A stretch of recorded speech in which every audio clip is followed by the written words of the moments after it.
La radio estaba encendida cuando Francis pilló al intruso revolviendo en los cajones de su ropa interior. El desconocido la apuntó con su pistola, pero ella siguió gritando. La mujer intentó defenderse con un cuchillo y comenzó la pelea a vida o muerte. Con múltiples cuchilladas en todo el cuerpo, principalmente en el cuello, su cadáver fue encontrado en el cuarto de baño. Junto a ella, una nota que decía: «Por el amor de Dios, atrápenme antes de que vuelva a matar. No me puedo controlar». No era el primer crimen de William Heinrens. Días antes, el bautizado como el asesino del pintalabios mataba a otra mujer en su apartamento. Tras estos dos asesinatos, la policía de Chicago temía que se tratase de un asesino en serie. No iban desencaminados. Heinrens volvería a matar brutalmente. William George Heinrens nació el 15 de noviembre de 1928 en Evanston, Illinois, Estados Unidos, muy cerca de Chicago, en el seno de una familia humilde y religiosa. Su padre, florista de profesión, era un hombre de gran sensibilidad que contrastaba con su físico corpulento. George jamás puso la mano encima al pequeño Bill.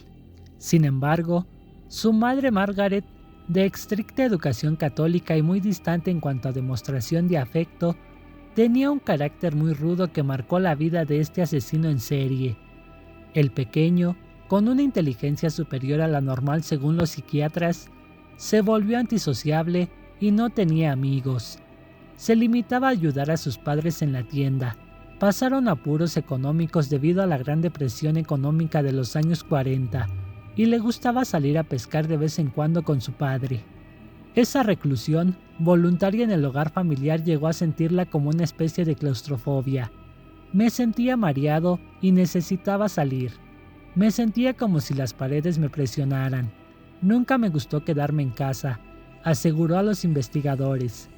Con 12 años tenía miedo, ira y frustración, y su única salida era la delincuencia. Inició su carrera delictiva asaltando domicilios a punta de pistola. Su objetivo, ropa interior femenina. El motivo le resultaba verdaderamente excitante. Había descubierto su verdadero fetichismo. Sin embargo, la policía le pilló con las manos en la masa en junio de 1942. Pese a que en los últimos meses se había producido más de una cincuentena de robos de características similares, Bill tan solo reconoció haber cometido 11. Le llevaron a juicio, y el tribunal fue benévolo al dejarle en libertad y permitirle a la familia Heinrens enviarle a un correccional católico en Indiana, en Gimbaltool. En Gimbaltool, jóvenes delincuentes encontraban las herramientas necesarias para labrarse un nuevo futuro y reinsertarse. Bill parecía haber encajado bien en la dinámica del centro. Sacaba buenas notas, su comportamiento era magnífico, pero la realidad era bien distinta. El joven encontró en sus compañeros el apoyo necesario para seguir planeando futuros robos. Así que cuando salió al año y regresó a casa, volvió a las andadas. Le arrestaron cuando merodeaba por un edificio con las llaves de varios apartamentos. Tras confesar dónde tenía los objetos robados, el juez volvió a dejarle en libertad con la condición de regresar a otra correccional. Tampoco le sirvió de mucho, porque tras aquel tiempo continuó asaltando viviendas y robando ropa interior femenina. Era su forma de experimentar orgasmos. Pero en algunos de los allanamientos comenzó a ejercer la violencia al ser descubierto. A Verónica Kutzinski, de 19 años, le disparó 2 veces en el hombro antes de huir. O a la enfermera Evelyn Peterson, la golpeó en la cabeza con una barra de metal y la ató de pies y manos con un cable. En ambas situaciones, Bill disfrutó sexualmente. Hasta junio de 1945, cuando Heinrens traspasó la línea roja de la delincuencia y comenzó a matar. Su primera víctima fue una mujer viuda, Josephine Ross, que se encontraba durmiendo. Era una mañana calurosa y el muchacho había intentado asaltar otros 2 pisos anteriormente. Cuando llegó al apartamento de Ross, un perro le dio el alto. La mujer se despertó y comenzó a gritar. Para disuadirla, Bill sacó una navaja y después de un forcejeo, terminó clavándosela en la garganta y el cuello varias veces.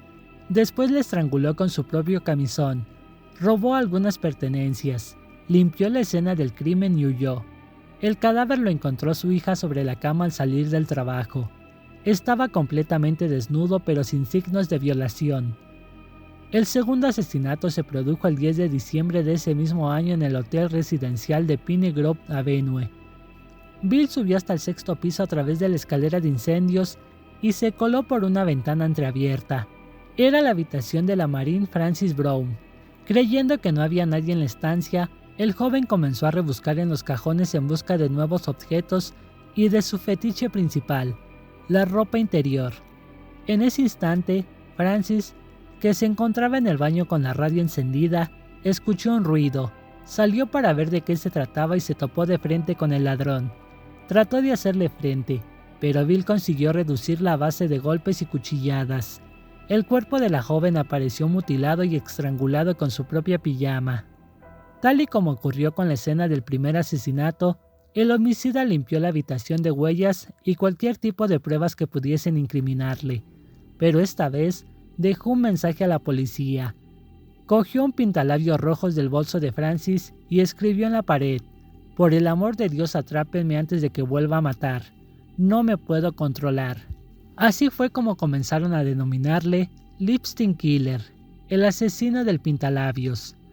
3 semanas más tarde llegó el tercer asesinato muy cerca del lago Michigan, en una zona residencial. Bill avistó un edificio de 3 plantas. Una de ellas tenía una terraza a la que accedió gracias a una escalera. Trepó, forzó una ventana y entró. Era el dormitorio de Susan Dagnan, de 6 años de edad. Cuando Heinrichs encendió la linterna se topó con la pequeña que le miraba totalmente asustada.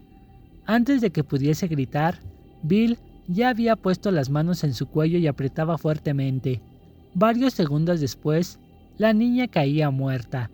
Tras comprobar que no se movía, le colocó un pañuelo en la boca y la bajó en hombros por la escalera. Se escondió en el sótano donde terminó por descuartizarla y meter los restos en distintas bolsas. Durante varias horas, el joven se dedicó a deshacerse de ellas arrojándolas a distintas alcantarillas de la ciudad. Cuando terminó, regresó al sótano, limpió todo rastro de sangre y escribió una nota de rescate que dejó en el interior de la habitación de Susan. Consiga $20,000 en billetes de 5 y 10 y espere noticias. No llame a la policía ni al FBI. Queme esto si no quiere que le pase nada a la niña. A la mañana siguiente el padre de la pequeña entró al dormitorio para despertarla y se encontró con la terrible nota. Más de 100 policías buscaron a la niña mientras la familia pedía a los secuestradores que la liberasen. Fue en vano. Esa misma tarde 2 de los investigadores encontraron la cabeza de Susan en una de las alcantarillas. A partir de ahí, la búsqueda se cerró en el subsuelo logrando recuperar partes del cuerpo de la niña. Las autoridades se volcaron para encontrar al responsable de tan horripilante asesinato. Entre las pruebas rescatadas, les llamó la atención unas partículas de carbón que Susan tenía en el pelo. Todo indicaba que la habían retenido en un sótano, y llegaron hasta él. Durante el registro encontraron sangre en la carbonera y restos de carne humana y cabello rubio en el desagüe. Habían encontrado la escena del crimen. Además, se mandó a analizar la nota de rescate. El FBI halló la huella de un dedo meñique izquierdo y parte de un palmar, pero al introducir los resultados en la base de datos no encontraron coincidencia alguna. Aún así, el escrito evidenciaba 2 pruebas más. Por un lado, la existencia de 3 faltas de ortografía que indicaban el grado de analfabetismo del criminal, y por otro, que se trataba de una letra confusa y muy peculiar. Estos rasgos tan atípicos llevaron a compararlo con la nota del Lipstick Killer, encontrada en la habitación de Francis. Estaban ante un mismo autor. Entretanto, Bill continuaba perpetrando allanamientos de morada en la misma zona donde vivía la pequeña, hasta la tarde del 26 de junio de 1946, cuando 2 policías le dieron el alto tras el avistamiento de varios vecinos. Le habían visto merodear y hacer demasiado ruido.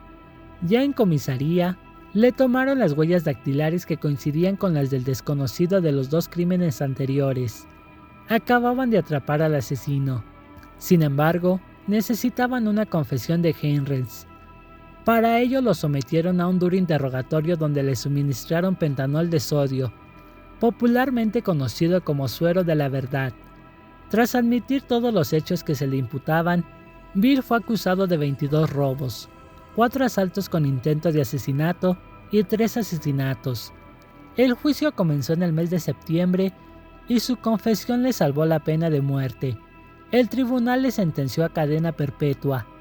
Desde que ingresó a los 18 años y hasta su muerte en el 2012 con 83, William Heinrichs permaneció en la prisión de Illinois luchando por su libertad. Presentó múltiples recursos para que revisaran su caso y conseguir la condicional, pero siempre se topó con un no por respuesta. Ni siquiera cuando pidió clemencia a la Junta Penitenciaria fue indulgente. Su respuesta fue clara: quizás Dios te perdone, pero no el Estado. Y bueno amigos, hasta aquí el video. Si les gustó, no olviden dejar su manita arriba y compartir el video si es que lo desean. Activar la campana de notificaciones para que se les avise cuando subamos un nuevo video. También no olviden suscribirse a este canal. Por mi parte, esto sería todo. Nos vemos. Hasta la próxima.